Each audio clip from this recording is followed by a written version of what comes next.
বন্ধুরা, গত 50 বছর ধরে একটা শব্দ পৃথিবীর অর্থনীতিকে শাসন করে এসেছে, সেটা হলো পেট্রোডলার। কিন্তু আজ 2026 সালে দাঁড়িয়ে পশ্চিম এশিয়ার যুদ্ধের আগুন সেই সাম্রাজ্যের ভিত নাড়িয়ে দিয়েছে। আপনারা কি কল্পনা করতে পারেন যে সৌদি আরব বা আরব আমিরাত আমেরিকার বদলে চীনের মুদ্রায় তেল বিক্রি করছে? জার্মানির বিখ্যাত ডয়েচে ব্যাংক থেকে শুরু করে ভারতের ফিনান্সিয়াল মিনিস্ট্রি পর্যন্ত সবাই এখন একটা সিগন্যাল দিচ্ছে যে ডলারের একাধিপত্যের দিন শেষ হয়ে আসছে। আজ আমরা আলোচনা করব কিভাবে ইরান ইসরায়েল সংঘাত আমেরিকার হাত থেকে তেলের নিয়ন্ত্রণ কেড়ে নিচ্ছে এবং কেন ভারত এখন ডলার ছেড়ে রুপিতে বাণিজ্য করতে মরিয়া। আমি সুশোভন, আপনারা দেখছেন অদ্ভুত অথচ বাস্তব।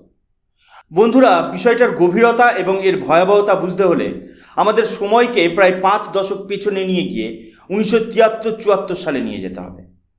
সেটি ছিল বিশ্ব অর্থনীতির এক টার্নিং পয়েন্ট। সেই সময় আমেরিকা এবং সৌদি আরবের মধ্যে একটি ঐতিহাসিক চুক্তি হয়েছিল। চুক্তির শর্ত ছিল অত্যন্ত পরিষ্কার। সৌদি আরব তার তেল বিশ্বের বাজারে শুধুমাত্র মার্কিন ডলারে বিক্রি করবে। বিনিময়ে আমেরিকা কি দেবে? আমেরিকা দেবে সৌদি রাজপরিবারকে সামরিক সুরক্ষা এবং আধুনিক মারণাস্ত্র। এই যে ব্যবস্থা, একেই আমরা চিনি পেট্রোডলার সিস্টেম নামে। এর ফলে কি হলো? পৃথিবীর যে কোনো দেশের যদি তেলের প্রয়োজন হয়, তা সে ভারত হোক, জাপান হোক বা ইউরোপের কোনো দেশ, তাদের আগে নিজেদের কোষাগারে মার্কিন ডলার জমা করতে হতো, কারণ ডলার ছাড়া তেল কেনা অসম্ভব। এভাবে মার্কিন ডলার হয়ে উঠল বিশ্বের গ্লোবাল রিজার্ভ কারেন্সি। কিন্তু আজ 2026 সালের এই উত্তপ্ত জিওপলিটিক্যাল পরিস্থিতিতে দাঁড়িয়ে আমরা কি দেখছি? যে ভিত্তিপ্রস্তরটির উপর আমেরিকার দাদাগিরি টিকে ছিল, সেই পেট্রোডলারের দুর্গে ফাটল ধরেছে। আর সব থেকে বড় ট্র্যাজেডি হলো, আমেরিকা এই ঝড়ের জন্য একেবারেই তৈরি ছিল না। একবার রয়টার্সের এই হেডলাইনটা দেখুন। এখানে পরিষ্কার বলা হচ্ছে, পশ্চিম এশিয়ার বর্তমান যুদ্ধ পরিস্থিতি গালফ অঞ্চলের পেট্রোডলারের ভিতকে র্যাটেল বা কাঁপিয়ে দিয়েছে। কেন এই পরিস্থিতি তৈরি হলো? এর পেছনে রয়েছে ইরানের একটি অত্যন্ত সাহসী এবং ঝুঁকিপূর্ণ চাল। ইরান এখন সরাসরি বিশ্বকে বার্তা দিচ্ছে যে যদি তাদের সার্বভৌমত্বে আঘাত হানা হয়, তবে তারা স্ট্রেট অফ হরমুজ বা হরমুজ প্রণালী সম্পূর্ণ বন্ধ করে দেবে। বন্ধুরা, আপনারা জানেন কি যে বিশ্বের মোট উৎপাদিত তেলের প্রায় 1/5 এই সরু জলপথ দিয়েই যাতায়াত করে। ইরান শর্ত রেখেছে যে যদি এই পথ খোলা রাখতে হয় এবং ইরান থেকে তেল নিতে হয়, তবে লেনদেন করতে হবে পেট্রোইয়ান বা চীনের মুদ্রায়। অর্থাৎ ইরান এখন আমেরিকাকে তাদের সবথেকে শক্তিশালী অস্ত্র ডলারের মাধ্যমেই ঘা মারতে চাইছে। যদি মধ্যপ্রাচ্যের দেশগুলো বা ওপেকের অন্যান্য সদস্যরা ইরানের এই পথে হাঁটা শুরু করে, তবে তা আমেরিকার জন্য স্রেফ একটা অর্থনৈতিক মন্দা হবে না, বরং এটি হবে একটি ঐতিহাসিক স্ট্র্যাটেজিক ডিফিট। আমেরিকা গত কয়েক দশক ধরে ফিনান্সিয়াল হেজিমনি বা আর্থিক আধিপত্য বজায় রেখেছিল, তা এখন তাসের ঘরের মতো ভেঙে পড়ার উপক্রম হয়েছে। এই প্রথমবার ওয়াশিংটন বুঝতে পারছে যে গালফ অঞ্চলের দেশগুলো এখন আর আগের মতো অন্ধভাবে হোয়াইট হাউসের নির্দেশ মানতে রাজি নয়। বন্ধুরা, এবার আসা যাক সেই সব থেকে বিতর্কিত এবং গুরুত্বপূর্ণ তথ্যে, যা বর্তমানে পৃথিবীর বড় বড় অর্থনীতিবিদদের রাতের ঘুম উড়িয়ে দিয়েছে। আমরা সাধারণ মানুষ হয়তো ভাবি যে যুদ্ধ মানেই শুধু গোলাবারুদ আর রক্তপাত, কিন্তু পর্দার আড়ালে চলা অর্থনৈতিক যুদ্ধটা তার থেকেও অনেক বেশি ভয়ঙ্কর। জার্মানির সবথেকে বড় এবং প্রভাবশালী ইনভেস্টমেন্ট ব্যাংক ডয়েচে ব্যাংক তাদের একটি সাম্প্রতিক রিপোর্টে এমন কিছু দাবি করেছে যা আগে কেউ কল্পনাও করতে পারেনি। বন্ধুরা, ডয়েচে ব্যাংকের এই আর্টিকেলের হেডলাইনটা একবার খুব মন দিয়ে লক্ষ্য করুন। এখানে কোনো রাগঢাক না করেই বলা হয়েছে যে পশ্চিম এশিয়ায় ইরানের সাথে চলা এই সংঘাত আসলে পেট্রোইয়ানের জয়যাত্রা শুরু করে দিয়েছে। ডয়েচে ব্যাংকের স্ট্র্যাটেজিক অ্যানালিস্টরা বলছে, এই যুদ্ধ কোনো সাধারণ ঘটনা নয়, এটি হলো পেট্রোডলারাইজেশন বা পেট্রোডলারের ক্ষয়িষ্ণু অবস্থার শুরু। কিন্তু প্রশ্ন হলো, হঠাৎ কেন জার্মানির একটি ব্যাংক চীনের মুদ্রা ইউয়ানের পক্ষে কথা বলছে? এর কারণটা খুব সিম্পল এবং বাস্তবসম্মত। আপনারা কি জানেন বর্তমানে তেলের বাজারের সমীকরণ কতটা বদলে গেছে? একটা সময় ছিল যখন আমেরিকা ছিল তেলের সবথেকে বড় খদ্দের, কিন্তু আজ পরিস্থিতি ভিন্ন। আজ সৌদি আরব আমেরিকাকে সারা বছরে যে পরিমাণ তেল পাঠায়, তার তুলনায় 4 গুণ বেশি তেল রপ্তানি করে চীনে। পরিসংখ্যান বলছে যদি সৌদি আরব আমেরিকাকে 100 ব্যারেল তেল দেয় তবে চীনকে দিচ্ছে 400 ব্যারেল।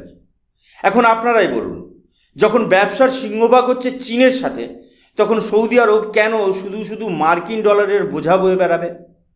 এখানেই শুরু হচ্ছে আসল খেলা, যাকে আমরা ভূরাজনৈতিক পরিভাষায় বলি ডলারাইজেশন বা ডলারের আধিপত্য কমানোর প্রক্রিয়া। চীন শুধু মুখে বলছে না, তারা কাজও শুরু করে দিয়েছে। তারা তৈরি করেছে তাদের নিজস্ব cross border inter bank payment system. বন্ধুরা, এই সিপস হলো আমেরিকার নেতৃত্বাধীন সুইফট নেটওয়ার্কের সরাসরি প্রতিদ্বন্দ্বী। এতদিন আমেরিকা যাকে খুশি আর্থিক নিষেধাজ্ঞা বা স্যাংশন দিয়ে ভাতে মারতে পারত, কারণ সবার লেনদেন হতো সুইফটের মাধ্যমে, যা আমেরিকার নিয়ন্ত্রণে। কিন্তু এখন ইরান, রাশিয়া, এমনকি মধ্যপ্রাচ্যের অনেক দেশও চীনের এই সিপস ব্যবহার করা শুরু করেছে। এর মানে হলো এখন থেকে আন্তর্জাতিক তেলের বাজারে লেনদেন হবে এমন এক ব্যবস্থায় যেখানে আমেরিকার কোনো খবরদারি চলবে না। ডয়েচে ব্যাংকের এই রিপোর্ট একটি পরিষ্কার সতর্কবার্তা। আমেরিকা যদি মনে করে থাকে যে তারা ইরানের উপর চাপ সৃষ্টি করে নিজেদের জয়ী করবে, তবে তারা ভুল করছে। কারণ এই যুদ্ধের ফলে আমেরিকা হয়তো রাজনৈতিকভাবে লড়ছে, কিন্তু অর্থনৈতিকভাবে চীনের পেট্রোইউয়ান পুরো বাজার দখল করে নিচ্ছে। পশ্চিম এশিয়ার এই অস্থিরতাকে ক্যাটালিস্ট বা অনুঘটক হিসেবে ব্যবহার করে চীন এখন গ্লোবাল ফিনান্সিয়াল সিস্টেমে আমেরিকার কয়েক দশকের আধিপত্যকে সরাসরি চ্যালেঞ্জ ছুড়ে দিয়েছে। বন্ধুরা, বিশ্ব রাজনীতির এই মহাযুদ্ধে ভারত কিন্তু স্রেফ গ্যালারিতে বসে দর্শক হয়ে খেলা দেখছে না। ভারত এখন এই খেলার অন্যতম প্রধান খেলোয়াড়। আমরা জানি যে ভারত বর্তমানে বিশ্বের 3rd লার্জেস্ট অয়েল ইম্পোর্টার বা 3য় বৃহত্তম তেল আমদানিকারক দেশ। আমাদের অর্থনীতির চাকা সচল রাখতে গালফ দেশগুলো বা পশ্চিম এশিয়া থেকে আসা তেলের উপর আমাদের নির্ভরতা অপরিসীম। কিন্তু সমস্যাটা কোথায় জানেন? যখনই আন্তর্জাতিক বাজারে ডলারের দাম 1 পয়সা বাড়ে, তখন ভারতের কোষাগার থেকে কয়েক হাজার কোটি টাকা অতিরিক্ত বেরিয়ে যায়। এই ডলারের দাদাগিরির কারণেই আমাদের সাধারণ মানুষের পকেটে টান পড়ে, পেট্রোল ডিজেলের দাম বাড়ে এবং সামগ্রিকভাবে মুদ্রাস্ফীতি দেখা যায়। তাই ভারত এখন নিজের ভাগ্য নিজের হাতে লেখার পরিকল্পনা করেছে। একবার মানি কন্ট্রোলের এই চাঞ্চল্যকর খবরটি দেখুন। হেডলাইনটি পরিষ্কার বলছে, ভারত এখন গালফ দেশগুলোর সাথে লোকাল কারেন্সি সেটেলমেন্ট ফ্রেমওয়ার্ক তৈরি করতে মরিয়া। আমাদের অর্থমন্ত্রক এবং রিজার্ভ ব্যাংকের অফিসিয়ালসরা অত্যন্ত কড়া ভাষায় জানিয়েছেন যে এই গ্লোবাল আনসার্টেনিটি বা বৈশ্বিক অনিশ্চয়তা থেকে বাঁচতে এবং ডলারের উপর অতিরিক্ত নির্ভরতা কমাতে রুপিতে বাণিজ্য করাই হলো একমাত্র স্থায়ী সমাধান। বন্ধুরা, এই রুপি বেসড ট্রেড মেকানিজম বা রুপিতে লেনদেন করার বিষয়টিকে স্রেফ একটা সাধারণ ব্যাংকিং ব্যবস্থা হিসেবে ভাবলে ভুল হবে। এটি ভারতের একটি অত্যন্ত সাহসী জিওপলিটিক্যাল সিগন্যাল। ভারত বুঝিয়ে দিচ্ছে যে আমরা আর পশ্চিমাদের তৈরি করা কোনো সিস্টেমের মুখাপেক্ষী হয়ে থাকতে চাই না। আমরা যখন সৌদি আরব বা সংযুক্ত আরব আমিরাতের সাথে রুপিতে লেনদেন করব, তখন সেই ট্রানজ্যাকশান আমেরিকার কোনো ব্যাংকের মাধ্যমে ঘুরে আসবে না। অর্থাৎ আমাদের সার্বভৌমত্ব আর আমেরিকার স্যাংশন বা নিষেধাজ্ঞার ভয়ে থমকে থাকবে না। ভারত সরকার এখন ওমান, কাতার এবং আবুধাবির মতো দেশগুলোর সাথে এমন এক ব্যবস্থার দিকে এগোচ্ছে যেখানে আমরা তাদের থেকে তেল কিনব এবং বদলে তারা আমাদের রুপি গ্রহণ করবে। এই রুপি দিয়ে তারা আবার ভারতের তৈরি পণ্য বা সার্ভিস কিনবে। এর ফলে আমাদের ফরেন এক্সচেঞ্জ রিজার্ভ বা বৈদেশিক মুদ্রার ভাণ্ডার সুরক্ষিত থাকবে এবং ভারতীয় রুপি ধীরে ধীরে একটি আন্তর্জাতিক মুদ্রার মর্যাদা পাবে। পশ্চিম এশিয়ার এই চলমান অস্থিরতা ভারতের জন্য একটি বড় চ্যালেঞ্জ হতে পারত, কিন্তু ভারত সরকার একে একটি সুযোগ হিসেবে ব্যবহার করছে। আমরা আজ রাশিয়ার থেকে যেমন সস্তায় তেল কিনছি, ঠিক তেমনই গালফ দেশগুলোর সাথে রুপিতে বাণিজ্যের রাস্তা খুলে দিয়ে আমরা আমেরিকাকে বুঝিয়ে দিয়েছি যে ভারত এখন নিজের শর্তে ব্যবসা করতে জানে। এটি একটি নতুন ভারতের উত্থান, যারা আর কোনো সুপার পাওয়ারের অঙ্গুলি হেলনের ইশারায় চলে না। এবার একটা টেকনিক্যাল কিন্তু গুরুত্বপূর্ণ বিষয় বলি। আপনারা কি প্রজেক্ট এমব্রিজ এর নাম শুনেছেন? এই স্ক্রিনশটটা দেখুন। চীন একটা ডিজিটাল পেমেন্ট সিস্টেম তৈরি করেছে, যেখানে সৌদি আরব, সংযুক্ত আরব আমিরাত এবং থাইল্যান্ড যুক্ত হয়েছে। এটি এমন একটি প্রযুক্তি যা ট্র্যাডিশনাল ব্যাংকিং ছাড়াই কয়েক সেকেন্ডের মধ্যে আন্তর্জাতিক লেনদেন সম্পন্ন করে দেয়। 2026 সালের ডেটা অনুযায়ী অলরেডি $55 বিলিয়ন বেশি লেনদেন এই সিস্টেমে হয়ে গেছে। এটি আমেরিকার ফিনান্সিয়াল হেজিমনি বা আর্থিক দাদাগিরির কফিনে শেষ পেরেক হতে পারে। বন্ধুরা, এবার প্রশ্ন হলো, আমেরিকা কি এই পরিস্থিতির পূর্বাভাস পায়নি? উত্তর হলো অবশ্যই পেয়েছিল, কিন্তু পশ্চিম এশিয়াকে যেভাবে নিয়ন্ত্রণ করতে তারা চেয়েছিল, পরিস্থিতি এখন তাদের হাতের বাইরে চলে গেছে। গোল্ডম্যান স্যাক্সের প্রাক্তন অর্থনীতিবিদ জিম ওনিল একটি অত্যন্ত গুরুত্বপূর্ণ কথা বলেছেন। তাঁর মতে জিসিসি দেশগুলো এখন আমেরিকার থেকে মুখ ফিরিয়ে ভারত ও চীনের মতো বিশাল কনজামশন মার্কেট বা খদ্দেরের দিকে ঝুঁকেছে, কারণ ব্যবসার ভবিষ্যৎ এখন আর পশ্চিমে নয় বরং এশিয়ায়। দ্য হিন্দুর এই রিপোর্টটি দেখুন। ইরান এবং আমেরিকা যখন একে অপরের তেল সংশোধনাগারে হামলার হুমকি দিচ্ছে, তখন বিশ্বজুড়ে তেল সরবরাহ বা সাপ্লাই চেন চরম অনিশ্চয়তার মুখে পড়েছে। আর যখনই এমন অনিশ্চয়তা তৈরি হয়, দেশগুলো বিকল্প খুঁজতে শুরু করে। সেই বিকল্পটি শুধু অন্য দেশ থেকে তেল কেনা নয়, বরং লেনদেনের জন্য বিকল্প মুদ্রার খোঁজা।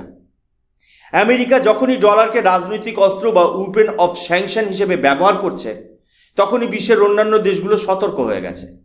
আজ ইরান বা রাশিয়ার উপর নিষেধাজ্ঞা আছে, কাল হয়তো অন্য কারো উপর আসবে।